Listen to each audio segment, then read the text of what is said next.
அக்னி Austro energetics அப்படின்ற ஒரு company defence மேனுஃபேக்சரிங்ல 1500 கோடி ரூபாய் ஆந்திரா. அதே மாதிரி ரிலையன்ஸ்ல solar and battery storage manufacturing Sri Sathya டிஸ்ட்ரிக்ட்ல 51,300 கோடிக்கு போயிருக்கு. Adani pumped storage hydro projects 12,297 crore Andhra பிரதேஷ்க்கு போயிருக்கு. Royal Enfield motor cycle manufacturing 2,500 crore ஆந்திராக்கு போயிருக்கு. அப்போலோ டயர்ஸ் எக்ஸ்பான்ஷன் 5,100 கோடி ஸ்ரீ சிட்டி பக்கத்துல போயிருக்கு.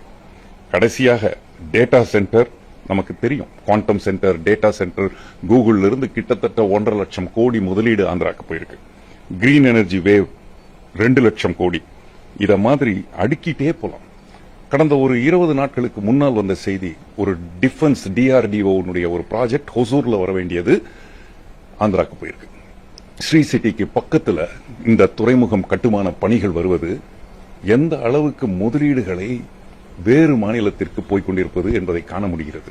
புதிதாக தொழிலை ஈர்ப்பதற்கு உண்டான பாலிசிகளை கொண்டு வந்து பலதரப்பட்ட இண்டஸ்ட்ரியலிஸ்ட ஆல் ஓவர் த வேர்ல்டு சந்திச்சு MOU அல்லது திட்ட அறிக்கை அல்லது நடைமுறைக்கு சாத்தியமான திட்டங்களை கொண்டு வந்து செய்த உழைப்பு கடந்த ஒரு மாதமாக சிலவற்றை நாம் இழந்து கொண்டிருப்பதை பார்க்கிறோம்.